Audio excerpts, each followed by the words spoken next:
কে আমি, আমার পরিচয় কি? সারাটি জীবন আমি অন্যকে প্রশ্ন করেছি, তুমি কে, তোমার পরিচয় কি, আপনি কে, আপনার পরিচয় কি?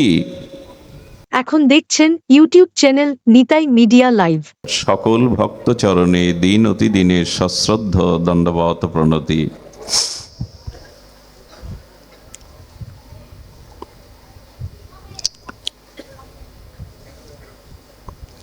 আত্মরামশ্চ মনয় নিগ্রহতা অপ্রক্রমে। ভাগবত বলছেন কুর্বন্ত অহৈতুকং ভক্তি মিথ অদ্ভুতং হরি।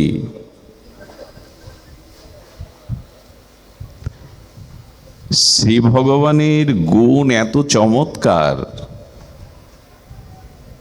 কেমন না আত্মারাম মনকর্ষী সুখদেবের মতো পরমহংস তুরীয় তত্ত্বকেও হৃদয় বিগলিত করে আকর্ষণ করে। যারা আত্মাতে রমণ করেন, আত্মরাম ও মণিগণ, পরমহংসগণ, হরিকথা পরম অদ্ভুত আকর্ষণীয় যেই মুনি ঋষি আত্মরামাগণকেও আকর্ষণ করেন।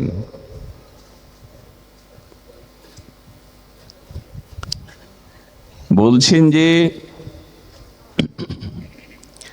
সেটি যদি আবার তস্মিন মহামুখরিথা মধুবী চরিত্রা, সেই ভগবানের অসমাদ্য মাধুর্যময় হরিকথা তস্মিন যদি সাধু মুখে হয়, ভগবানের অনুরাগী প্রেমিক ভক্তের মুখে হয়, তবে তা অমৃত বর্ষিত হয়। সেই ভক্ত মুখারবিন্দের অদ্ভুত পরমাদ্ভুত চমৎকারী সর্বাকর্ষক হরিকথা অমৃত পীযূষের ন্যায় যদি কর্ণমূলে প্রবেশ করে, তবে সেই কর্ণ দিয়ে সাক্ষাৎ হরি প্রবেশ করে, যে কর্ণ দিয়ে হৃদয়ে এই মহান মুখরিত হরিকথা প্রবেশ করছে, তার চিত্ত প্রেম ও ভক্তিতে ভরে যায়, চিত্ত শুদ্ধ হয়। দেখুন, হরিকথা সাধু সঙ্গে শ্রবণরূপ ভজনাঙ্গ কেন প্রয়োজন? আপনি কর্মী হতে পারেন, জ্ঞানী হতে পারেন, নিখিল শাস্ত্রে আপনার পাণ্ডিত্য থাকতে পারে, আপনার জ্ঞান বিজ্ঞান পাণ্ডিত্য দ্বারা আপনি সব কিছু বিকশিত করতে পারেন, কিন্তু সাধু সঙ্গে হরিকথা হরিনাম শ্রবণ কীর্তন এই ভজনাঙ্গ না করলে মন পরিষ্কার হবে না, চিত্ত শুদ্ধ হবে না। এখানে আলোর প্রকাশ ঘটেছে। যদি জ্ঞানকে আলোর সাথে তুলনা করা হয়, দীপ্ত প্রকাশ, জ্ঞান মানে আলোর প্রকাশ, যাতে অন্ধকার দূরীভূত হয়। তো এখানে 1000 পাওয়ারের বাল্ব জ্বালালেন, সেই দিব্য প্রকাশ আলোতে এখানে ধুলাবালিগুলো দেখা যাবে কিনা? কিন্তু ওই আলো প্রকাশ হয়েছে, যে আলোর প্রকাশে কিঞ্চিত বা বৃহত্তম রবে ধুলা বালিগুলো পড়ে রয়েছে, ওগুলো কি ওই আলো পরিষ্কার করতে পারবে? আলোর প্রকাশে ধুলাবালিগুলো দেখা যাবে, কিন্তু আলোর প্রকাশে কি ধুলাবালি পরিষ্কার হয়? তদুপরি আমাদের অন্তরে জন্ম জন্মান্তরীণ দুর্বাসনা, কামনা, পাপ, অপরাধ যা কিছু আছে, শুধু জ্ঞানের প্রকাশ হলেই হবে না, সেই সাথে সাথে শ্রবণ কীর্তন দ্বারা আমাদের হৃদয়কে পরিমার্জিত করতে হবে। সূর্যের আলোকে, দিবালোকের আলোকে ধুলা ময়লা ঘরের মাঝে দেখা যায়, কিন্তু ওকে ঝাড়ু দিয়ে পরিষ্কার করতে হবে। আলোর প্রকাশে ওটা পরিষ্কার হবে না। তেমনি জ্ঞানী হওয়া যায়, পাণ্ডিত্য অর্জন করা যায়, কিন্তু হরিকথারূপ শ্রবণাঙ্গ কর্ণ দিয়ে প্রবেশ করলে সাক্ষাৎ হরিকথায় হরি প্রকাশ করে তার হৃদয়ের এই ময়লা আবর্জনা বিধুনতি ধুয়ে দেন, মুছে দেন। এবং হরিকথা শ্রবণ ব্যতীত, সাধুসঙ্গ ব্যতীত ভগবানের স্বরূপ মহিমাও প্রকাশ হবে না। তথ্যগতভাবে ভগবানের সচ্চিদানন্দ স্বরূপ জানলে হবে না, তত্ত্ব তো জানতে হবে ভক্ত চরণে বসে, ভক্ত অনুগ্রহে, মহৎ কৃপায়। খুব ধ্যান দিন। ভগবান শঙ্করের মস্তকে শোভিত হচ্ছে অর্ধচন্দ্র, সুধাকর, চাঁদ।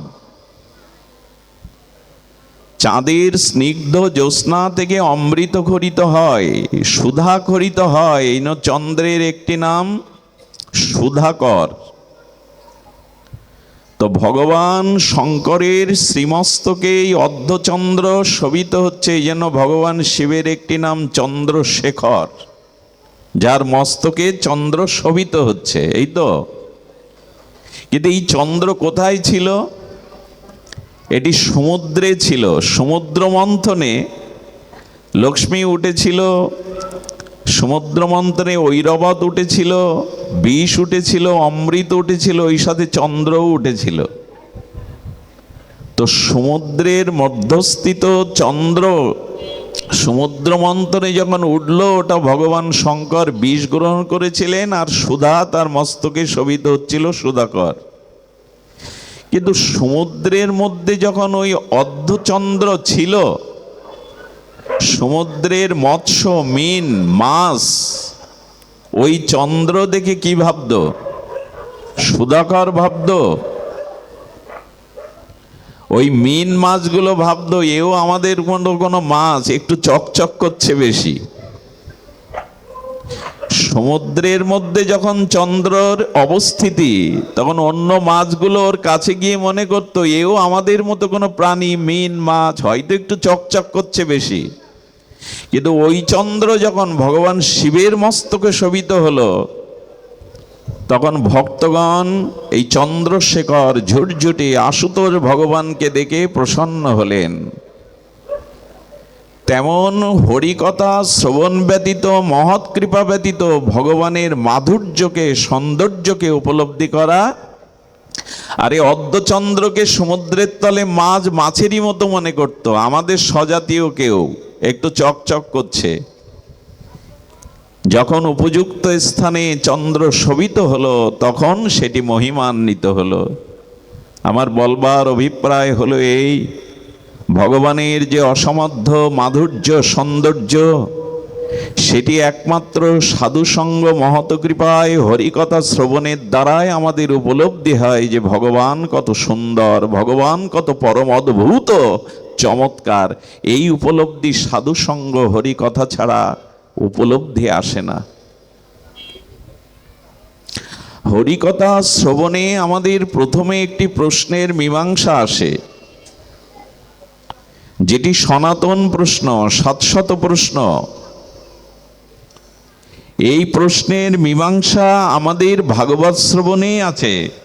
বেদশাস্ত্র কহে সম্বন্ধ অভিদেহ প্রয়োজন।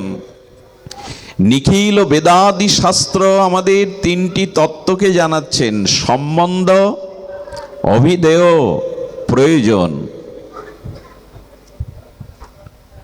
এই সম্বন্ধ তত্ত্ব আমাদের ভাগবতের শ্রবণের দ্বারা মহৎ কৃপা সাপেক্ষ আমাদের উপলব্ধি আসে।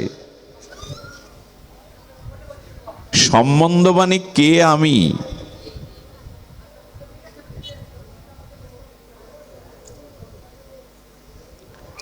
আমার পরিচয় কি। সারাটি জীবন আমি অন্যকে প্রশ্ন করেছি তুমি কে, তোমার পরিচয় কি, আপনি কে, আপনার পরিচয় কি। কিন্তু সম্বন্ধ, অভিধেয়, প্রয়োজন তত্ত্ব, নিখিল বেদাদি শাস্ত্র বলছেন তুমি কি জিজ্ঞাসা করেছো, তুমি কে, তোমার কি পরিচয়। আজ থেকে আপনি কে, আপনার পরিচয় কে, এটা জানার আগে তুমি তোমার পরিচয় জানো। তুমি কে, তোমার প্রকৃত শাশ্বত পরিচয় কি। নিজেকে তত্ত্বত জানার মধ্যে দিয়েই সর্বকিছু জানা হয়, প্রাপ্তি হয়। নিজেকে না জানলে, জগৎ জানলে সে জানা জানা নয়। তো এই সম্বন্ধ তত্ত্বে আমি কে, এই শাশ্বত সনাতন সর্বজীবের অত্যান্তিক এই জিজ্ঞাসা আমি কে। আমরা কখনো কিন্তু বলি না আমি মাথা, আমি পা, আমি হাত, আমি দেহ। এ কথা কখনো কেউ বলে না। আমি হাত, আমি পা, আমি মস্তক, আমি চোখ। আচ্ছা, এই মাদারীপুরে এসে কোনো গ্রামে প্রশ্ন করছেন আমি বিমল বাবুর বাড়ি যাব, বাড়িটা কোথায়? এই আগন্তুককে, পথিককে, পথচারীকে কেউ বলে দিল চিলেকোটায় কাক বসা বাড়িটাই বিমল বাবুর বাড়ি। চিলেকোটায় কাক বসে আছে, ওটাই বিমল বাবুর বাড়ি। এ পরিচয় কি যথাযথ দেয়া হলো? কেন হলো না? কাক বসা বাড়িটাই তো বিমল বাবুর বাড়ি। কিন্তু যখন কাক বসা বাড়িটাই বিমল বাবুর বাড়ি পরিচয় দিচ্ছি, কথা বলতে বলতে কাকটা উড়েও যেতে পারে। এ পরিচয় যথার্থ হয় কি? যখন আমি বলি আমি বিল্লমঙ্গল, আমি মাদারীপুরবাসী, এই পরিচয়টা কাক বসা বাড়ির মতো। এর আগে এই পরিচয় কোথায় ছিল? মৃত্যুর পরেও কি এই পরিচয় দেব আমি? আচ্ছা, আপনি এইখান থেকে অন্য দেশে চলে গেলেন, সেখানে আপনি সিটিজেন হলেন, ওইখানেই নাগরিকত্ব পেলেন, তখন পরিচয় তো ওটা দেন। আচ্ছা, যদি আগন্তুককে, পথচারীকে, সন্ধানীকে কেউ বলে বটগাছালা বাড়িটাই বিমল বাবুর বাড়ি, এটা কাক বসা বাড়ির থেকে আর একটু ভালো পরিচয়। কারণ কাক তো উড়ে যেতে পারে বাক্যালাপের মধ্যে, কিন্তু বটগাছ উড়ে যেতে। কিন্তু এই বছর দেখে গেলেন বটগাছালা বাড়িটাই বিমল বাবুর বাড়ি। পরে কোনো ঝড় এলো, বটগাছ উৎপাটিত হলো, পরের বছর গিয়ে কি বটগাছালা বাড়ি বিমল বাবুর বাড়ির পরিচয় হবে? ওটাও প্রকৃত পরিচয় নয়। তেমনি আমরা আমাদের পরিচয়, আমার পিতা অমুক, আমার মাতা অমুক, আমি অমুক গ্রামে জন্মেছি, আমার জন্মস্থান, আমার জন্ম তারিখ, এই যে পরিচয়গুলি দেই, এগুলো কাক বসা বিমল বাবুর বাড়ি বা বটগাছালা বিমল বাবুর বাড়ি, এমন একটি পরিচয় দিতে হবে যে পরিচয় কাকের মতো উড়ে যাবে না, বটগাছের মতো উৎপাটিত হবে না, যে পরিচয় চিরদিনের শাশ্বত সনাতন পরিচয়। সেই পরিচয় আমার একটি আছে, আপনার আছে, কিন্তু আমরা ভুলে গেছি। আর এই ভুলে যাওয়াতেই সর্বনাশ হয়ে গেছে। আচ্ছা, পথচারী কাউকে যদি বলেন কোথায় যাচ্ছেন, বলে যদি জানি না, আপনার নাম কি তাও জানি না, তাকে কি বলবেন? সুস্থ মস্তিষ্ক সম্পন্ন ব্যক্তি। কি বলবেন তাকে? সুস্থ মস্তিষ্ক তার নয়। তেমনি আমি আমার পরিচয় যতদিন যথার্থ না দিতে পারবো, জানবো আমি যথার্থ সুস্থ মস্তিষ্কের বা সুস্থ বুদ্ধির অধিকারী মানুষ নই। এই জন্য গোস্বামীগণের আচার্যপাদ ছিল সনাতন গোস্বামী প্রশ্ন করেছিলেন শ্রীমান মহাপ্রভুর কাছে, কে আমি? উনি জানতেন না উনি কে।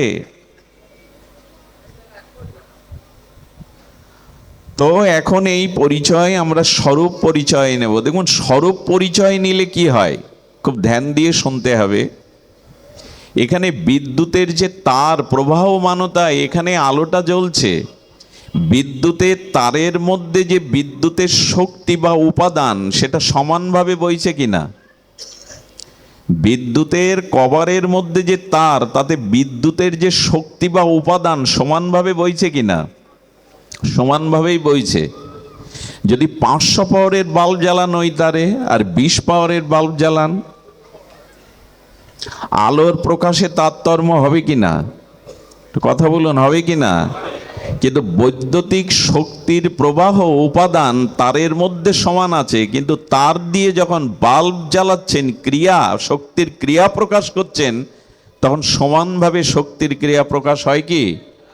20 পাওয়ারের বাল্ব আর 500 পাওয়ারের বাল্বের শক্তির ক্রিয়া একইভাবে প্রকাশ হয়? হয় না। কারণ কি? শক্তি উপাদান তো একইভাবে বইছে। এটা যে পাত্রের আলোটা ধারণ হচ্ছে সেই পাত্রের তারতম্য কিনা। ঠিক যদি এইভাবে কথাটি নেন, খুব মনোযোগ দেন। কেন শান্ত হচ্ছেন না জানি না, এই পাশে তো অশান্ত বেশি, একটু কৃপা করুন। অনেক পথ, 5 ঘন্টার পথ, ক্লান্ত শ্রান্ত হয়ে আসা, কৃপা করুন। হরিকথা কোলাহলে হবে না। একই সাথে 2 জন যেখানে কথা বলে তাকে বলে ঝগড়ার আসর, ভাগবত আসর বলে না। ভাগবত তাকেই বলে একজন বলছেন আর সকলে নীরবে শ্রবণ করছেন, এর নাম ভাগবত। 2 জন একই সাথে যেখানে কথা বলে এটা ঝগড়ার আসর বলে। পরিবেশ পাওয়া বড় দুরূহ হয়ে গেছে। আমরা বলছিলাম স্বরূপ পরিচয়, কে আমি। তো ঈশ্বর সকলের মধ্যে, ওই বিদ্যুতের উপাদান তারের মধ্যে, প্রবাহের মধ্যে যেমন উপাদানের সমান আছে, কিন্তু বাল্ব জ্বলছে যখন, তখন সমানভাবে প্রকাশ হচ্ছে না। ঠিক তদুপরি ঈশ্বর সকলের মাঝেই সমানভাবে বিরাজ করছে। সকলের মাঝে কেন? সর্বং খলিদং ব্রহ্ম, সবখানে ঈশ্বরের প্রকাশ সমান। একটা পিপীলিকার মধ্যে যে প্রকাশ, আমার মধ্যেও সেই প্রকাশ, সমানভাবে ঈশ্বরের শক্তি প্রকাশ। কিন্তু পাত্র বা আধারের কারণে, জয় শ্রী রাধে, মাইক ব্যবস্থা কেন এইখানে এটা দিয়ে দিন। জয় শ্রী রাধে। সব জায়গাতে এই অভিশাপ নেমে আসে, ধ্যান দিন।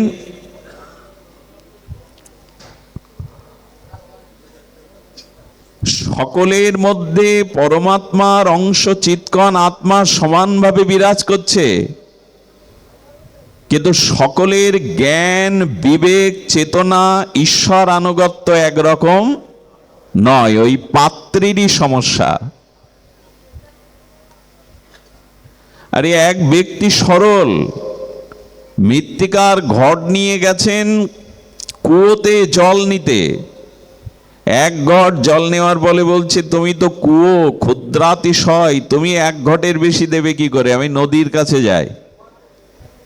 সেই একই ঘট নিয়ে নদীতে জল তুললে বলছেন, আরে কুয়ো যা দিল নদীও তাই দিল, তাহলে নদীর বড়ত্বের মহিমা কোথায়? বলে নদীও ক্ষুদ্র, আমি সাগরে যাই।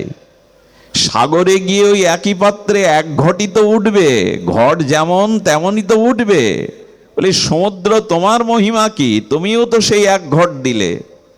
সমুদ্র বলছে, আমি বড় বৃহৎ, কিন্তু তোমার পাত্র যেমন, তুমি পাবে তো তেমন। বড়র কাছে এলেও পাবে না যদি তোমার পাত্র ক্ষুদ্র থাকে।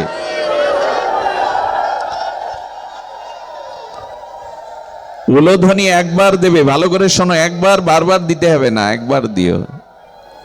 হরিকথা শ্রবণ করুন। বলছেন যে তোমার পাত্র, তুমি কুয়োতে যাও, নদীতে যাও, জলাশয়ে যাও, সমুদ্রে যাও, তোমার পাত্র যেমন, পাবে তো তুমি তেমন। ঈশ্বর সবার মধ্যে সমানভাবে বিরাজ করছে, কিন্তু এই স্বরূপ পরিচয় না জানা পর্যন্ত আমাদের প্রকাশ, আমাদের পরিচয় আমরা ক্ষুদ্র দিয়ে চলেছি। যেমন পাত্র যেমন, সমুদ্রেও তো ততটুকু পাবে। আহা, এই জন্য স্বরূপটা জানেন, পাত্র যে আপনি কত বড় এটা আগে জানুন, তারপরে দেখবেন আপনি কত বড়। আমরা সবাই রাজা, আমাদের এই রাজার রাজত্বে। অমৃতস্য পুত্র, আমরা ভিখারি নই, কাঙাল নই, জরা মৃত্যু ব্যাধি আমাদের স্পর্শ করতে পারে না। আমরা সেই 700 সনাতন অব্যয় চিরন্তন ভগবানের চিৎকণ অংশ, আর মহাপ্রভু সরল সেই প্রকাশ, জীব নিত্য কৃষ্ণ দাস। আমরা কে? আমাদের পরিচয় কি? আমরা ভগবানেরই অংশ। মামই বাংশ জীবলোক, আমরা কৃষ্ণ দাস। আমরা রাধারানীর দাসী, এই পরিচয় দেই তো। আর এই পরিচয় সাধু সভাতে গিয়ে মুখে বলি তো, কিন্তু এই পরিচয় অনুভব করি তো যে স্বরূপত আমি দেহ নই, স্বরূপত আমি নাম নই, স্বরূপত এই হস্তপদ মাংস বিশিষ্ট রক্ত মাংসের পিণ্ড আমি নই।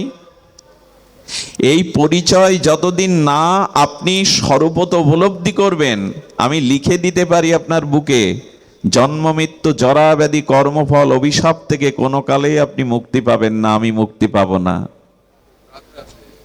মূল বিষয়টাই এখানে সম্বন্ধ অভিধেয় প্রয়োজন, খুব ধ্যান দিতে হবে। আমরা একটু দার্শনিক বিচারে চলেছি।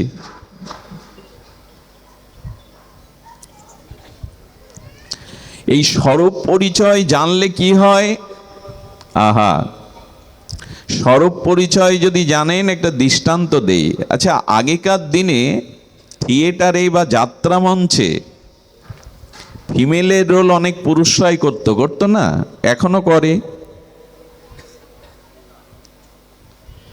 তো একটি পুরুষ 20 বছর ধরে 50 বছর ধরে ওই নারীর অভিনয় করছে, সেজে গুজে, আর নারীর ভূমিকায় অভিনয় করে, কখনো ভগিনী, কখনো মা, কখনো প্রেয়সী। 50 বছর ধরে যাত্রা মঞ্চে যিনি রমণী বা নারীর ভূমিকায় অভিনয় করছেন, এই 50 বছরের মধ্যে কখনো কি তার মনে হয় যে আমাকে বিয়ে করে কোনো পতি আনতে হবে ঘরে, কথা বলতে হবে, এরকম মনে হয় তার? কেন হয় না? সে 50 বছর ধরে নারীর ভূমিকায় অভিনয় করলেও সে জানে আমি নারী নই, আমি তার স্বরূপটা তো সে জানে। বাইরে লোককে মনোমুগ্ধ করে অভিনয় করাই বটে, সাজগোজ করে নিজেকে সিঙ্গার করে আলতা পায়ে দিয়ে নারীর ভূমিকা অভিনয় 50 বছর করে দর্শককে মাতায়, কিন্তু তার স্বরূপ জানে আমি পুরুষ, এই জন্য আমার পতির প্রয়োজন নেই। ঠিক তেমনি যিনি জেনে গেছেন আমি কৃষ্ণ দাস, তিনি আর অন্যের কিছু অপেক্ষা করেন না, অন্যের কিছু প্রয়োজন অনুভব করেন না। ভগবানের দাস আমি। আহা, কবে এই সুদিন হবে, কবে এই উপলব্ধি আসবে আমার গুরু কৃপায়, মহৎ কৃপায়। আমি এই রক্ত মাংসের শরীর নই, আমি পিতা মাতা পুত্র পরিচয় যেটা দিচ্ছি সেটা তৈরি করা, সেটি সম্বন্ধ যথার্থ নয়। আচ্ছা, এক রাজার সভাতে একজন নাট্যকার, সে বিভিন্ন পাখির কণ্ঠ আয়ত্ত করে রাজাকে আনন্দ দেয়, বিভিন্ন সাজগোজ পশু পাখি প্রাণী জন্তু জানোয়ার সেজে রাজাকে চমকে দেয়, আনন্দ দেয়। রাজা একদিন বলছে, আচ্ছা তুমি বাঘের কণ্ঠস্বর অনুকরণ করে শোনাতে পারো, বা বাঘের বেশে আমার সামনে এসে আমাকে চমকে দিতে পারো? বললেন আমাকে সময় দিন। উনি 6 মাস ধরে বাঘের, আমাদের হরিদ্বারে এক সাধু ছিলেন, উনি এমন করে বাঘের কণ্ঠস্বর অনুকরণ করতে পারতেন যে জঙ্গলে গিয়ে ডাকলে অন্য বাঘও সাড়া দিত ওই ডাকের। তো উনি বাঘের সমস্ত কিছু তত্ত্ব জেনে তার কণ্ঠস্বর অনুকরণ করে বাঘের বেশ ধরে একদিন রাজসভার মধ্যে সে উপস্থিত এবং হুঙ্কার দিয়েছে। আচ্ছা, মন্ত্রী পরিষদ বা অন্যান্য যারা ছিল রাজার, তারা সব ওই বাঘ দেখে আর হুঙ্কার দেখে দৌড়ে পালিয়েছে। রাজা পালায়নি কেন? রাজা পালায়নি কেন? রাজা জানে যে ওকে বাঘ রূপে এসে আমাকে একটু চমৎকারিত দেখানোর কথা। ও জানে ও আসলে বাঘ সেজেছে, কিন্তু বাঘ হুঙ্কার বাঘের মতো, কিন্তু বাঘ নয়। অন্যরা পালালো কারণ ওর স্বরূপ পরিচয় জানে না। তেমনি আপনি যদি সকলের স্বরূপ পরিচয় জেনে যান, কারো দ্বারা আপনার ভয় ক্ষতির সম্ভাবনা নেই, কারণ তখন আপনি দেখবেন সবার মধ্যে ভগবান বিরাজ করছে। আপনি যেমন কাউকে তখন আর উদ্বিগ্ন দিতে পারবেন না, অন্যের থেকেও আপনি উদ্বিগ্ন হবেন না। এটাই সুস্থ থাকার, শান্তিতে থাকার উপায়। স্বরূপ জেনে গেলে আর আপনার সমস্যা নাই। আজকে মানুষ মনে গতকাল রাতেই নাসার চন্দ্র অভিযান জয় করে এলো মনে হয় পৃথিবীতে, চাঁদের অপর পৃষ্ঠও দেখে এলো। তো মানুষ চন্দ্র জয় করছে, মঙ্গল গ্রহ বসবাসের চিন্তা করছে, সমুদ্রের তলদেশে কি কি খনিজ সম্পদ আছে, মণিরত্ন, তাও জানছে। তথ্য প্রযুক্তির চরম উৎকর্ষতায় মানুষের অজ্ঞাত এখন কিছুই নাই। কিন্তু সব থেকে বড় সমস্যা হলো আকাশ পাতাল জানলেও মানুষ নিজেকে জানছে না, সে কে, তার পরিচয় কি। এটা এই যুগ সন্ধিক্ষণের চরম একটি সমস্যা, নিজেকে না জানা, সম্বন্ধ তত্ত্বটা না জানা। বেদ শাস্ত্রে কহে সম্বন্ধ বিদেহ প্রয়োজন। দেখুন, তবে এই শব্দ শুনছেন আপনারা, এই ভাগবত তত্ত্ব, রসামৃত, তত্ত্বামৃত, কথামৃত শ্রবণ করছেন, এটি শুনলেই কিন্তু শুধু হবে না। এই উপলব্ধিটা আসতে গেলে মহৎ কৃপা, মহৎ সেবা সাপেক্ষ। এই ভাগবত শ্রবণে মনন এবং আমাদের কর্মের দ্বারা, মননের দ্বারা তার জীবনে প্রতিফলন ঘটাতে হবে। আজকে আমরা শুধু শ্রবণ করে যাই, মনন করি না, ধারণ করি না। ছিদ্র পাত্রে অমৃত দিলে কি দাঁড়ায় গো, তো পড়ে যায়। হরি কথা হচ্ছে, হরিনাম হচ্ছে, স্রোতস্বিনী গঙ্গার ন্যায় প্রবাহমান চলছে সবখানে, প্রতিটি নগরে প্রান্তরে, কিন্তু মানুষের স্বরূপতা যাচ্ছে না। তবে এই পথে যদি চলতে চান, আপনি খুব দ্রুত প্রেম ভক্তি লাভ করতে পারেন, শুধু একটা অন্তরায় যদি জীবন থেকে তাড়িয়ে দেন। হাত জোড় করছি কথাটা হৃদয়ে নেওয়ার জন্য। খুব দ্রুত আপনি ভগবানের প্রেমের সাথে, ভক্তির সাথে আপনার সাক্ষাৎকার হতে পারে যদি একটা জিনিস জীবন থেকে বাদ দেন। একটা জিনিস। আচ্ছা, পয় মানে দুধ, আবার পয় শব্দের অর্থ জল। জল আর দুধ মিশে যায় কিনা? আধা লিটার দুধ, আধা লিটার জল মিশিয়ে দিন, মিশবে কিনা? দেরি লাগবে কিনা? সাথে সাথে মিশবে। দুধ আর জল মেশে, দুটোই পয়। পয় মানে দুগ্ধ, পয় মানে জল বলা হয়, মিশে যায়। কিন্তু এই জল আর দুধ মিশে গেল, এদের আবার আলাদা করে দেয় কে জানেন? টক। ওদের একটু অম্ল দিয়ে দিন, টক দিয়ে দিন, কি হয়? ছানা হয়ে জলটা আলাদা হয়ে যায়। তেমনি জীব আর ভগবানে সহজে মিশে যায় হরিকথা, হরিনাম, ভক্তি সাধনার দ্বারা। কিন্তু মাঝখানে এই টক রূপ অসৎসঙ্গ যার জীবনে জুটে গেছে, সে আর ভগবান তখন আলাদা হয়ে যায়, প্রেম থেকে সে তখন আলাদা হয়ে যায়। বোঝা গেল কি? আপনারা তো বুঝবেন, জ্ঞানী শ্রোতা। কেমন মিশে গেল না জল আর দুধ?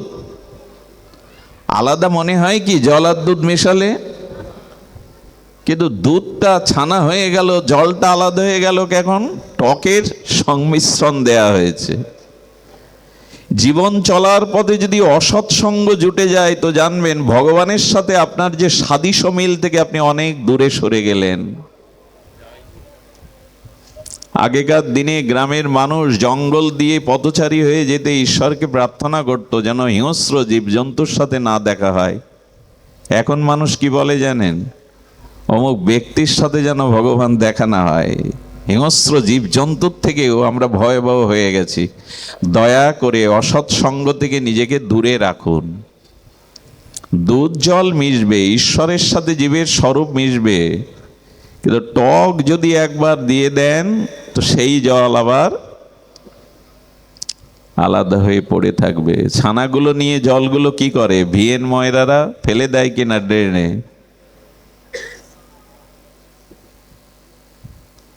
অসৎ সঙ্গ ত্যাগ এই বৈষ্ণব আচার। এটা আচারের মধ্যে আচার্যগণ রেখে গেছেন। আপনি যদি বৈষ্ণব হতে চান, বৈষ্ণব বলতে শুধু তিলকমালা বুঝবেন না, আসলে বৈষ্ণব সকলেই, বিষ্ণু থেকে যারা এসেছে সকলেই বৈষ্ণব, আপামর জগতে সকলেই বৈষ্ণব। আর মহাপ্রভু তো বলেছিলেন, একবার যার জিহ্বায় কৃষ্ণ নাম উচ্চারণ হয়েছে সেই বৈষ্ণব। তো অন্য জাতিরাও তো ঠাট্টা করেও একবার বলে হিন্দুদের কৃষ্ণ, বলে কি না? তাকেও বৈষ্ণব বলছেন মহাপ্রভু। মহাপ্রভু বললেন, আমি আবির্ভূত হব নবদ্বীপে, কিন্তু আমার নামকে আগে অবতীর্ণ করে আমি অবতীর্ণ হব। আমার নাম অগ্রে অবতীর্ণ হবে, পাছে আমি অবতীর্ণ হব। কৃষ্ণ নামাভি। তো মহাপ্রভুকে প্রশ্ন করুন তো, প্রভু আপনি আসবেন, আগে নাম সবাইকে লবেন, তারপরে আপনি আবির্ভূত হবেন। তো হিন্দুরা নাই নাম নিল, আপামর সকল জাতিসত্তা আপনার নাম নেবে কেন? বলে এই জন্য তো আমার আবির্ভাবের সেই বুধবারের বিদ্যাজন পরিবেষ্টিত মনোহরি ফাল্গুনী পূর্ণিমায়, সর্বসদ্গুণপূর্ণ পূর্ণিমায়, সুরধনী গঙ্গার তীরে সেই বুধবারের দিবালোকে দিব্য আলোক জ্যোতির্ময় সেই পূর্ণ চন্দ্রকে রাহু গ্রাস করেছিল সেদিন। মহাপ্রভুর আসবার সময় পূর্ণচন্দ্রকে রাহু গ্রাস করেছিল। তো সেই রাহু গ্রাস হলে ভারতবর্ষের সব মানুষ তখন গঙ্গা স্নান, নদীতে স্নান, দান ধ্যান আর হরি হরি উলোধ্বনি জয়ধ্বনি করত। যখন একই সাথে সমস্ত সকলেই নবদ্বীপবাসী হরি হরি করছে, স্নান করছে, তখন অন্য জাতির মানুষরা বলছে হিন্দুদের হলো কি রে, আজ এত হরি হরি করে কেন, হরি হরি করে কেন, আরে এদের হলোটা কি? মহাপ্রভু বলেন, ঠাট্টার চলে ওদের মুখেও আমি নাম নিয়ে তবে আসলাম।